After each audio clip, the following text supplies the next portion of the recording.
plan short-term or long-term? I'm not talking about your anniversary.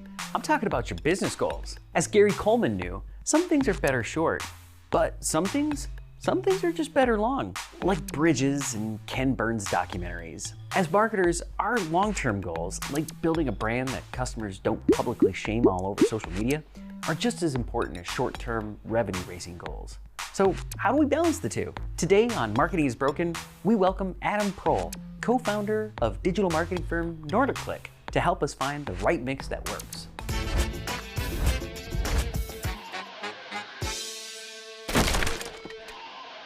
Welcome back to Marketing is Broken, the weekly marketing talk show that I like to pretend our alien neighbors will watch someday far in the future. If you've been feeling more pressure to get results from your marketing efforts in less time, you're not alone. Short-termism is the new and disappointingly literal name for this disease, which overwhelmingly affects CMOs and senior marketers. Short-termism was recently identified by Dentsu Aegis Network, an agency whose name I had to get a PhD to pronounce, in its annual CMO survey. The results aren't exactly encouraging. So across 1,000 CMOs and senior level marketers working in 10 different markets, 64% say they expect to feel further pressure to turn out concrete results in the short term. Further, most of the pressure is financial, as marketers fight to grow bottom lines and keep their own salaries. Cue that inevitable, well, what do marketers actually do anyway discussion. And lastly, we know there's a gap between what we're doing and what we need to be doing.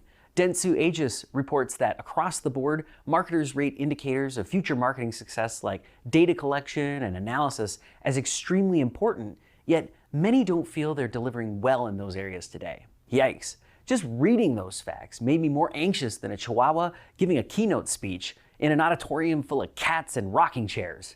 So how can a goal-oriented marketer get their nose off the grindstone before it turns into a headstone? I pulled in digital marketing strategist and founder of NordicClick, Adam Prohl, to tell us how he balances short-term revenue-driving marketing goals with strategic goals that span years. My short-term goal is to get him to answer my questions. My long-term goal is to steal his hair for myself.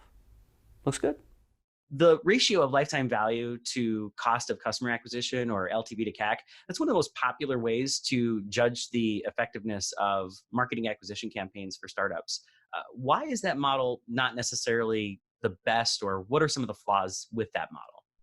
A few of the key flaws that I can think of. Number one is, well, a lack of clarity around lifetime value to begin with. First of all, what does that even mean? Sure. Is it talking about gross? Are you talking about net? What's the profitability? What does lifetime even mean, and how's that calculated? Is it 1 year? Is it 5 years? Is it 10 years? Is it 30? What exactly is that? Oftentimes you find that that's just kind of a stab and there's no real science or data behind it, right?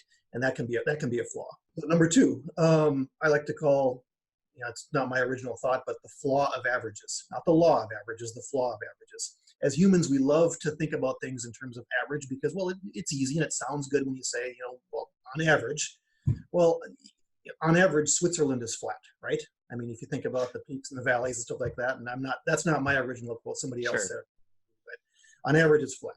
It also ignores the 80-20 rule on customers that is prominent on most businesses, right? I mean, you've got some customers that are just your best customers. You love them. They are your best segment of customers. What about them? If you at least do a lifetime value to cost of acquisition on those best customers, then I think that might be a little bit more value if at a minimum you're doing that.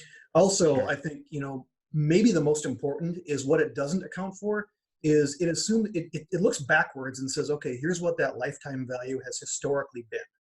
You're not really asking the question of, now maybe this is not applicable for startups, right? But you're not asking the question of, well, what happens if we improve on that lifetime value? That current customer base, if they're worth $1,000 based on historicals, can we make them worth $1,100, $1,200, $1,300, $1,500? What would it take to move that needle there? There's no context around current marketing efforts for existing customers. It bases everything on like, what is it now versus what it could look like. Sure. To me, at a minimum, I think what you should be asking when you're doing this exercise is you're looking at, well, how can we maximize customer value? Not just by finding new ways to nickel and dime them, because that's not necessarily a good long-term strategy. It might work some in the short term, but it's not necessarily a long-term. It's like, how can we provide more value to those customers? to get them to be willing to pay more and be worth more. So it's just all about positioning yourself to provide actual value to customers. Yeah, that makes a lot of sense. So LTV is a moving target. Cost per acquisition, that's usually a little bit more straightforward. Channel by channel, people can kind of create a cost per acquisition. But even then, channels like social media, organic website traffic, branding efforts, they all provide certain annuities over time that don't necessarily show up in the short term. So how can marketers justify investing in those kind of channels for the company using this LTV to CAC kind of construct, or should they not, or should they measure them in a different way? Well, I guess my life as a marketer changed when I really figured out that, okay, measuring sales is great, measuring revenue is great, and you need to do that. Absolutely, you have to do that. But if you can measure what causes sales to happen, sure. So, like, for example, do programmatic ad impressions and social media targeting? Do they lead to more branded keyword queries? If so, great. Yeah. And then number two, I think when you're trying to justify that social media or that organic website traffic activity, things that don't necessarily look good in a single line item in a spreadsheet, what I do is then I look at it through the lens of the holy grail of what the holy grail of ROI, which could be branded paid search terms. Sure. They convert. It's the easiest marketing activity to justify, and for good reason. Of course, it's going to convert the highest. It looks fantastic when you're looking at a single line item on a spreadsheet. Here's what I spent. Here's what I made. The ROI is 3 to 1, 5 to 1, 10 to 1, whatever. It's great. Yeah, exactly. And yes, by the way, you should buy your branded terms, but that's a topic for another, different session. episode. Yeah, exactly. Yeah, It's exactly. a different show. But then when you look at through the lens of that holy grail, it's like get to the why. Well, why do your branded queries return such a high ROI? Well, that's because prospects, by the time they're doing a query for your brand, they're aware of you. They have some kind of a strong intent to take a positive action. You're at least in the game at that point, right? Sure. They're comparing you against your competitors. You're in the game. You have a shot. At that point, understand all you're doing is you're just capturing demand. Yeah, totally. So even here, you're talking again about finding kind of what a good role model of success is, even a high LTV customer or a converter, and then kind of working backwards to say, well, what channels drove those experiences, versus saying, social media is either a good or a bad investment. So that makes a lot of sense. So last question, what advice do you have for marketers who are trying to lobby for longer term thinking with their clients or employers when it comes to marketing efforts? Well, one of the first things you got to do is I think it's important to acknowledge the appeal and the desire for the short-term gains.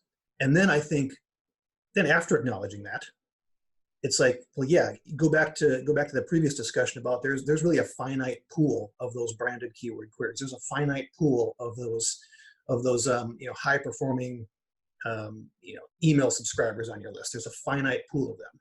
So then it's like, well, okay, yes, we obviously have short-term goals. We have to try to, do whatever we can to, hit those short-term goals. But what enables those short-term practices to perform well?